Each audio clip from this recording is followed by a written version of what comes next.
Bienvenidos una semana más a El Aquelarre, aquí en el Empaquetado Televisión. En el programa de hoy vamos a hacer una entrevista muy especial a una de mis fuentes favoritas, por así decirlo. Hoy voy a entrevistar a la doctora María Pilar Vázquez Santos. Buenas tardes, Hola, Pilar. hola.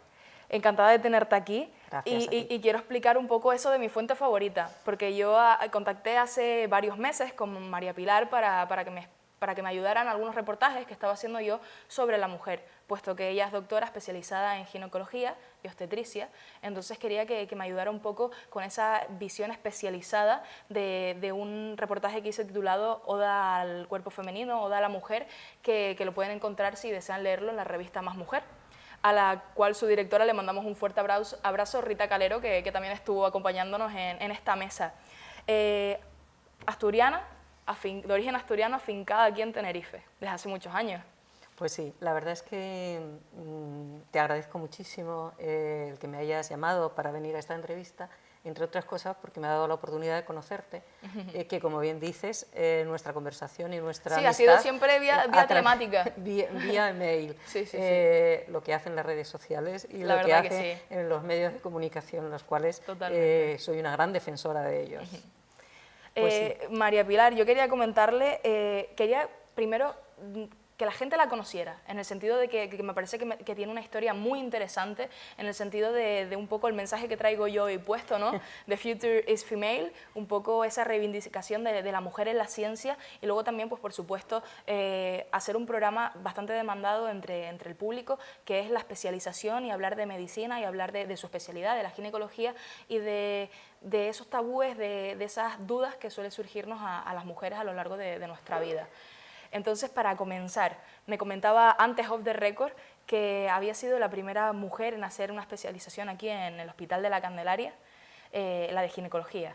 Entonces, a mí me gustaría que nos contara un poco primero cómo surge esa pasión por la medicina, qué la lleva a empezar esa carrera.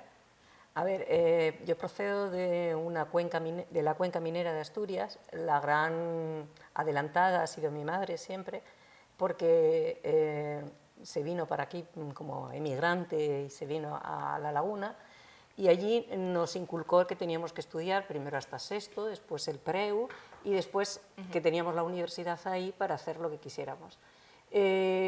Yo estudié medicina un poco por descarte de las otras carreras que no me gustaban, y al final terminé medicina en el 70 y empecé la especialidad de anatomía patológica porque, aunque tenía un buen expediente en ese momento, o sea, unas buenas notas en ginecología, en el hospital clínico me dijeron que no, que ya estaban los números de residentes, y entonces fui a hablar con el doctor Cerolo a la residencia y él me dijo que sí. Pero ¿cuál era el problema?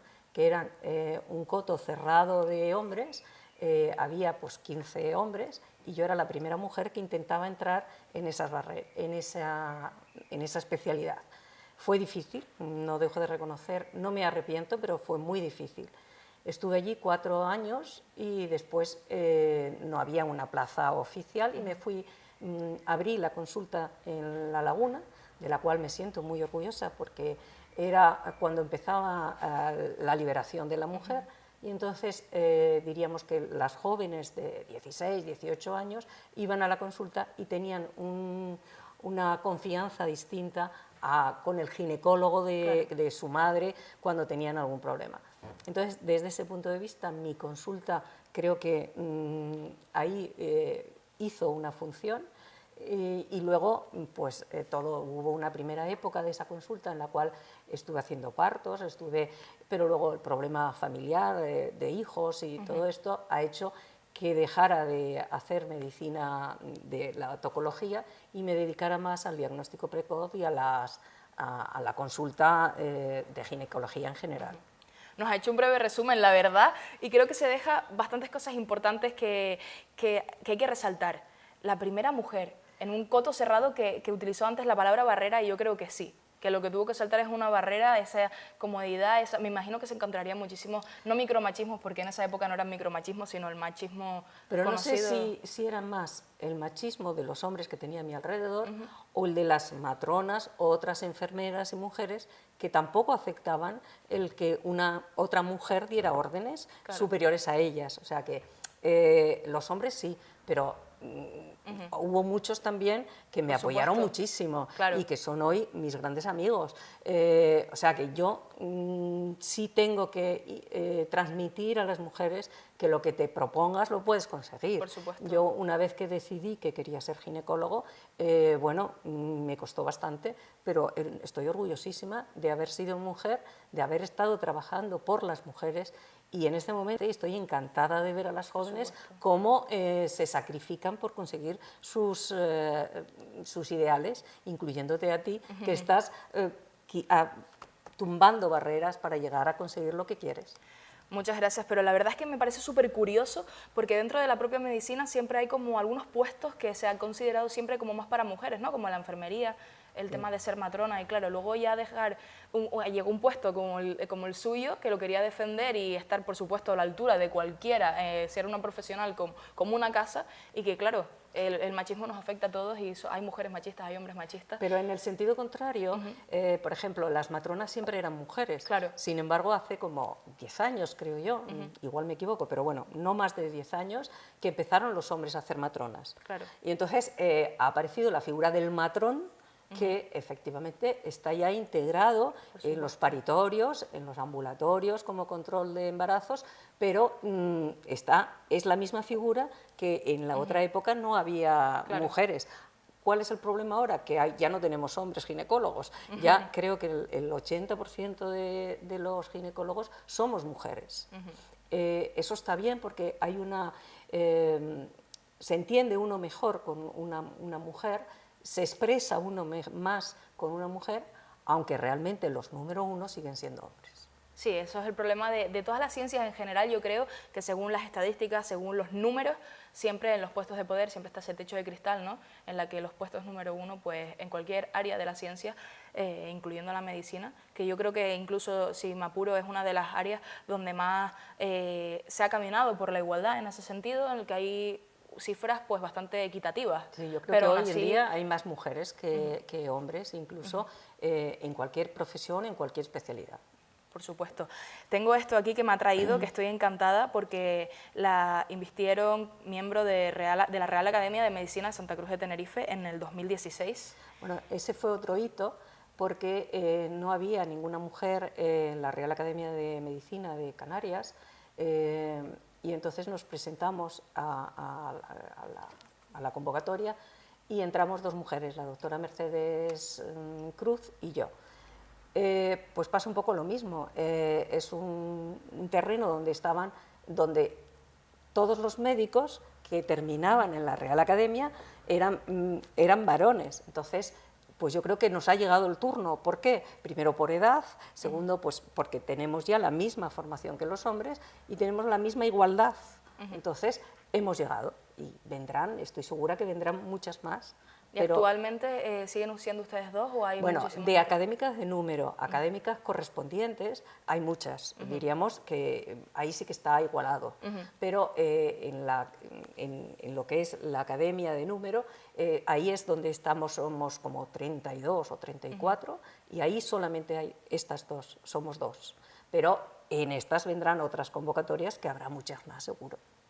La verdad es que lo suyo ha sido ser la primera en todo, ¿no? Bueno. Entonces, ¿cómo se lo ha tomado? Porque me imagino que es todo un orgullo, sobre todo para su familia, porque me decía que no le venía de familia la medicina, que no era una herencia, sino que rompió esa barrera, luego ha roto más barreras a lo largo de su carrera, ¿no? Y se ha consolidado pues de esta manera que yo creo que es todo un orgullo. Bueno, estoy muy orgullosa, se lo debo todo, como te decía al principio, a mi madre, que fue la que inculcó que trabajáramos, que estudiáramos, que todo esto, y en este momento lo único que puedo es transmitir que las mujeres tenemos el mismo puesto, el mismo, ni uno más ni uno menos que el hombre.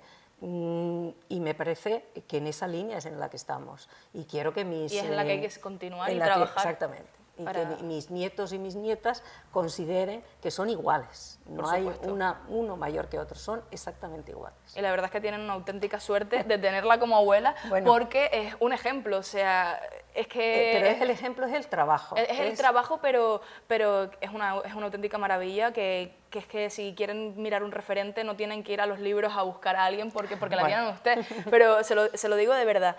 Y hablando de evolución, no solamente hablamos de las profesiones, de la ciencia en sí misma, sino también hablamos de, adentrándonos ya, ¿no?, en su especialidad, en el cambio que ha tenido usted que percibir a lo largo de su trayectoria de las mujeres. Porque en los reportajes en los que hemos trabajado juntas hemos visto esos tabús, esos miedos de las mujeres de hablar sobre la sexualidad, de sus cuerpos, de su intimidad. Y me parece que sería interesante que nos contara un poco ese recorrido que ha notado usted en la consulta a la hora de sentarse y recibir generación tras generación. A ver, hay dos puntos importantes. Uno es la información que todos los medios y que Internet y los medios de comunicación tienen, y la otra es el desarrollo que la mujer ha ido igualando. En cuanto a la sexualidad, resulta que al principio la sexualidad era pura y exclusivamente una procreación, entonces no se tenía en cuenta a la mujer. Entonces, a partir del siglo XX se pasó de ser la sexualidad igual a reproducción como sexualidad como manifestación personal, individual. Y eso ha tenido que ver en que la mujer puede manifestarse tal y como es. No hay que ocultarse, y no es que no estuviera, la mujer no fuera una insatisfecha sexualmente en el siglo XVIII, sino simplemente no manifestaba su quehacer. Ahora creo que tal vez nos estamos pasando y nos manifestamos tal y como somos, ¿no? Y eso es importante. Y la evolución en la consulta es de venir siempre o con la madre o con la abuela a venir solas. O sea, en un principio la gente iba preocupada a la consulta, y ahora en este momento la gente viene con la libertad que le da el venir con una confianza de voy a un ginecólogo. Yo suelo decir que el ginecólogo es el compañero de toda la vida, porque es como un confesor, es un amigo, porque le cuentas todo lo que toda tu vida, todas tus inquietudes. Entonces, la persona que está en el otro lado recibe todo lo que tú le estás dando, y por eso es tan importante esa consulta con el ginecólogo, porque aclara todas las dudas. Y luego tú tomas la decisión que quieras, pero la explicación de lo que te está ocurriendo se lo estás ofreciendo, ¿no? Y se lo estás dando. Y esas dudas también me imagino que han ido aumentando esa capacidad de atreverse a preguntar, claro, ¿no? Porque me imagino que poniéndonos 30 años atrás no había esa libertad, esa confianza en uno mismo, sobre todo por parte de las mujeres, porque claro, al ser un tema tabú, a lo mejor incluso ponerte delante de un hombre o ya en el caso de usted cuando empezó a ejercer, de una mujer, y preguntarle ciertas cosas quizás por vergüenza, por miedos.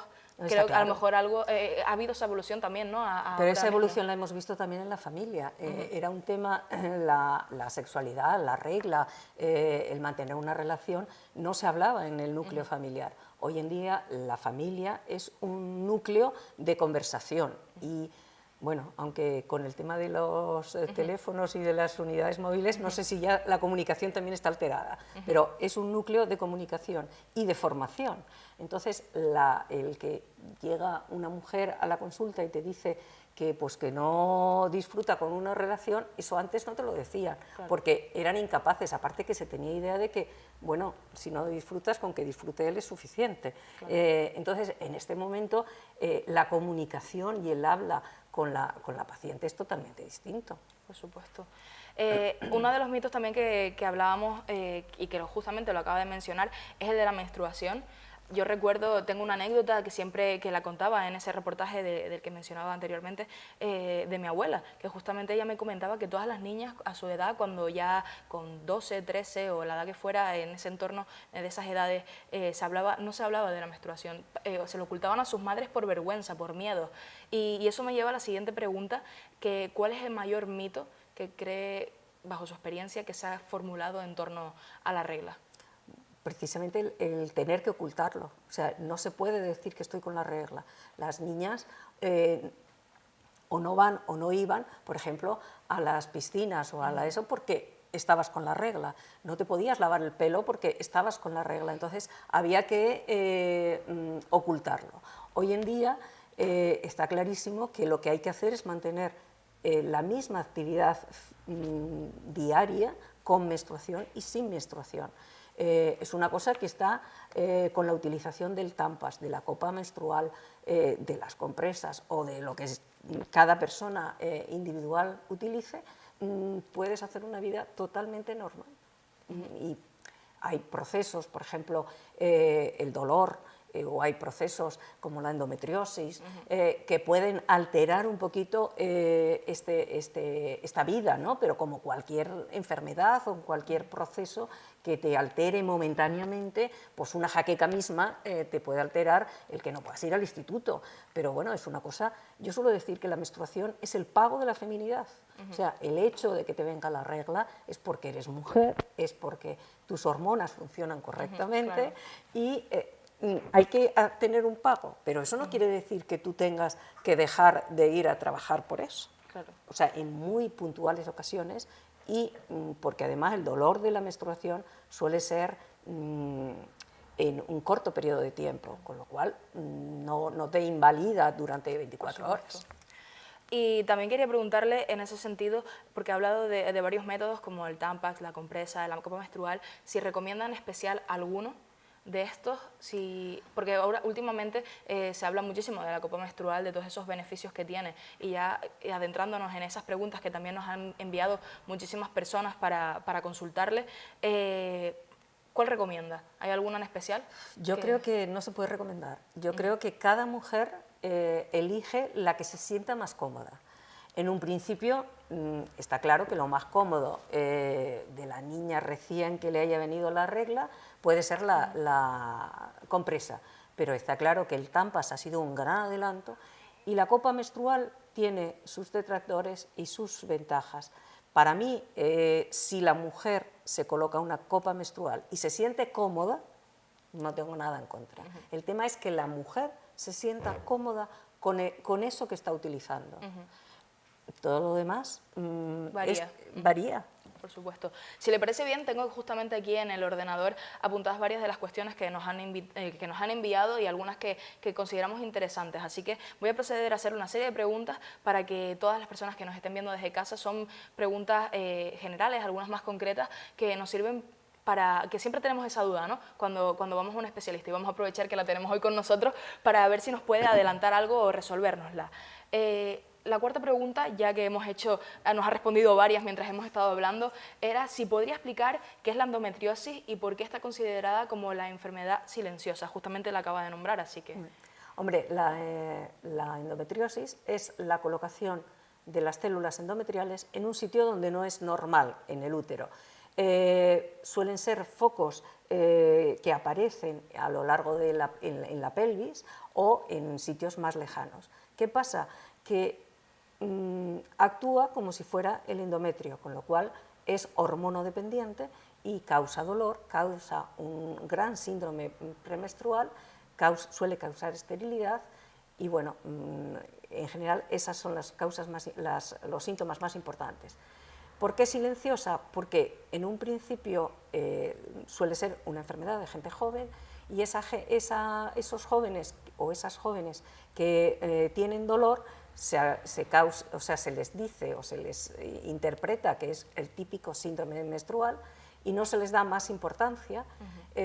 Suele ser, al ser hormonodependientes, si hacen algún tratamiento anticonceptivo pueden mejorar en una época, pero ahí queda y se va aumentando toda la sintomatología. Entonces, cuando ya llega un momento en que se hace ya más visible, ya es tarde, ya es porque tienen una esterilidad, ya es porque tienen un quiste en el ovario, entonces ya son procesos mucho más dramáticos o mucho más dolorosos o con mucha más sintomatología que lo que era en un principio. Por eso en un principio puede ser muy latente, muy leve y luego ir complicándose.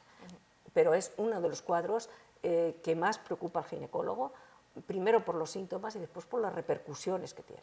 De hecho, desde el Cabildo de Tenerife se ha hecho un acuerdo para ayudar a todas esas mujeres dentro de la institución, para protegerlas, ¿no?, de la enfermedad y ayudarlas. No tengo muy claro cuáles son esos puntos, pero sí que es verdad que es muy interesante, y ustedes desde casa, si quieren profundizar un poco más en esta enfermedad, que tampoco es tan conocida, por eso queríamos traerlo a la mesa, pues pueden hacerlo de esa manera. La siguiente pregunta que tenemos es si es necesario utilizar productos específicos para el aseo personal.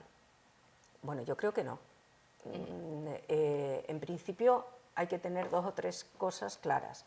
O sea, hay que lavarse las manos antes de entrar en contacto con los genitales. En segundo lugar, hay que lavarse después de la defecación y después de la micción, y sobre todo después de las relaciones sexuales. Pero utilizar productos específicos pueden alterar el pH de los genitales y causar un efecto contrario. Y entonces dar más molestias, o sea, más inconvenientes que ventajas. Y esa es otra de las preguntas también conectando que nos han hecho en redes sociales, y es si realmente la depilación es algo que integral puede perjudicar o puede ser mala para la mujer. A ver, no es malo, pero hay que tener en cuenta que el vello está colocado ahí por algún motivo. Entonces, protege de las bacterias, protege en el momento de la relación, y es una manifestación que ha venido o que se ha desencadenado sobre todo por los vídeos pornográficos, o por la pornografía, que siempre mantiene a una mujer sin vello. ¿Qué pasa? Que hay que tener en cuenta dónde se hace, con qué métodos se realiza, hay que tener en cuenta las medidas higiénicas, porque si no puede causar desde una quemadura hasta una infección posterior. Incluso se habla de que el virus del papiloma humano en ocasiones puede estar desencadenado por la depilación. Yo no lo creo seguro, pero es un factor más el quedarse sin ninguna protección tus genitales. Pues la verdad es que es muy interesante y no lo sabía. La siguiente pregunta ya va más encaminada al tema de los embarazos. ¿Cómo ve el panorama de los embarazos no deseados en nuestro país? A ver, yo diría que correcto. Si hoy en día una mujer quiere abortar, lo puede hacer. O sea, eso no tengo ninguna duda. Bien por el artículo 14, bien por el artículo 15, da igual, pero cada mujer puede abortar. Las clínicas que lo realizan están en condiciones óptimas, que es otro de los puntos fundamentales, el no dejarse hacer un aborto por la partera de turno o por la amañada de turno.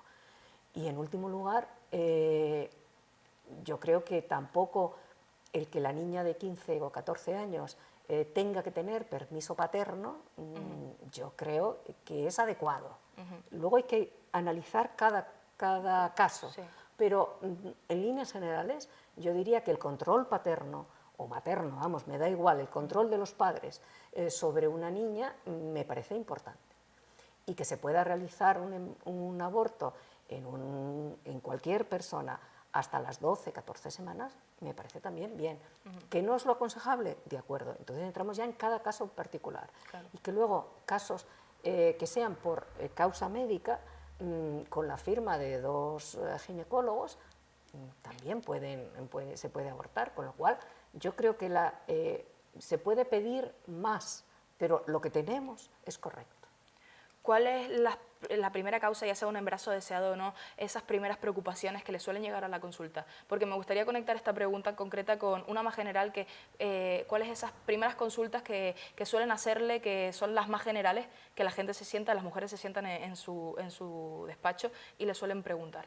A ver, si hablamos, como te decía antes, la consulta es más bien preventiva, o sea, se tiende a que, como hablaba antes, de que el ginecólogo es el que te acompaña a lo largo de toda tu vida. Entonces, en una primera visita de gente joven, diríamos que es más sobre las dudas anticonceptivas o sobre las dudas de la propia relación sexual. Hay una segunda etapa en la que el tema del embarazo es importante y está unido al anterior, porque la gente joven quiere mantener una relación, pero claro, no puede mantenerla. ¿Qué pasa? Que ahí hay que volver a insistir en la utilización del preservativo. además de o a la vez que la utilización de otros métodos. Y luego ya en una tercera etapa, diríamos, de la mujer madura, que se siente libre, que ya tiene sus hijos, el número de hijos deseados, es mucho más preventivo el cáncer de cuello, el cáncer de mama, y ya en la última fase, en la fase de la menopausia, pues está claro que es mucho más preventivo el control sobre las enfermedades específicas ginecológicas y las enfermedades generales que pueden tener una repercusión en la ginecología. Como última pregunta que tenemos por aquí es, ¿cree que Internet es un medio eficaz de información para los pacientes? Y es un poco ya saliéndonos de la especialidad en sí misma, y es esa tendencia que se tiene ahora de consultarlo todo. Es decir, si yo, por ejemplo, padezco algún dolor o tengo algún problema relacionado con su especialidad, con la ginecología o con la obstetricia, pues googlearlo. Y siempre sabemos que esas fuentes no suelen ser fiables. A ver, yo creo que fiables sí. El problema de Internet es la interpretación que cada uno haga. O sea, a ver si... El alarmismo. El alarmismo. Y el ser muy hipocondríaca. Si dice Internet que el dolor de la endometriosis es un dolor la última semana del ciclo, y a mí me duele la última semana del ciclo y ya tengo una endometriosis. Pero hay 20 procesos antes de llegar a la endometriosis que hay que valorar en cada lado. Lo que está mal es llevarse... o sea, la información de Internet yo creo que es buena, pero los mismos... o las mismas páginas que te hablan de lo bueno que es ese proceso, las tienes en lo que es malo. Entonces, no puedes decir que una quimioterapia es mala para un cáncer de mama porque lo dice Internet. Claro. Hay que interpretar qué paciente, qué características, cuál es su historia clínica. Entonces, desde el punto de vista de que todos vamos al doctor Google, a mí eso me parece mal. La información me parece correcta, claro, porque te tienen que dar el uso lo bueno de ella y lo malo, conflictivo. pero luego a nivel personal tú no puedes seguir las instrucciones que te da Internet. Yo creo que eso tiene una fácil solución, que es la consulta con el especialista que corresponda, y dejar, bueno, siempre se puede dar esa consulta o ir motivado a la consulta por algo que hemos leído y nos preocupa, pero siempre la última palabra la tiene que tener. De todas maneras, cuando te preguntabas que qué tipo de mujer viene, ahora está la que está asustada porque ha leído en Internet que lo que ella tiene es tal entidad. Y entonces cuando tú dices, no, mira, no tienes nada, entonces claro, dice, ¿y ahora qué hago? Claro. Entonces, ¿es un problema Internet para los médicos? Pero no para mi especialidad, para cualquiera. Sí, es un problema, porque hoy la paciente que se sienta enfrente sabe más que tú del tema. Bueno, se sabe más que tú, entre comillas, por supuestísimo. Bueno, en la información, luego sí. Que lo sepa interpretar, ese es el problema. Claro. Por eso a los jóvenes que ven o que piden información de los anticonceptivos, por ejemplo, o de las enfermedades de transmisión sexual, que es un tema muy, muy grave, lo tienen alterado, o sea, no tienen lo correcto, pero porque no habría una página que fuera correcta, todas son correctas. Lo que pasa es que hay que depende de la persona que lo lea y de los conocimientos que se tengan. Yo quería darle las gracias, y antes de acabar, lo único que me gustaría era, ya que tenemos la mayoría de las consultas que nos han hecho es a raíz de preguntas, de intervenciones de mujeres jóvenes, es que si nos diera algunos consejos con respecto a su especialidad, sobre esos, algún consejo que le quisiera dar a todas esas mujeres jóvenes o esas niñas que quieren dar ese primer paso a ir a una consulta y tienen esos miedos a los que van a enfrentarse al llegar allí. A ver, el acceso al ginecólogo dentro del Servicio Canario de Salud, diríamos que no voy a entrar. Pero ese es un grave problema. O sea, tendría que tener la gente un acceso rápido al ginecólogo. Ahora bien, esta niña que quiere empezar a mantener relaciones, lo primero que tiene que hacer es acudir bien a la matrona, a su médico de cabecera o al ginecólogo a preguntar qué es lo que tiene que hacer.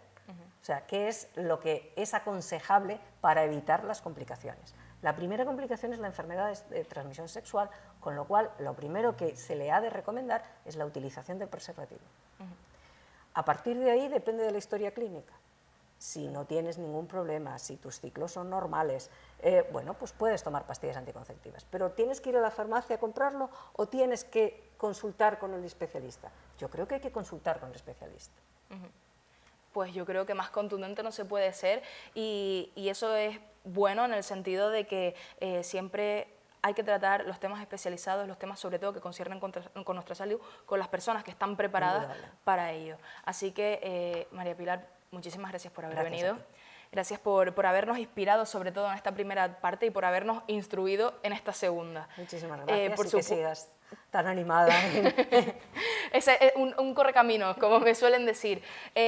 Por supuesto queda emplazada a venir una segunda vez a la Aquelarre y por supuesto muchísima suerte en esa consulta y nos vemos en una segunda ocasión seguro. Seguro, seguro. Muchas gracias. Gracias a usted.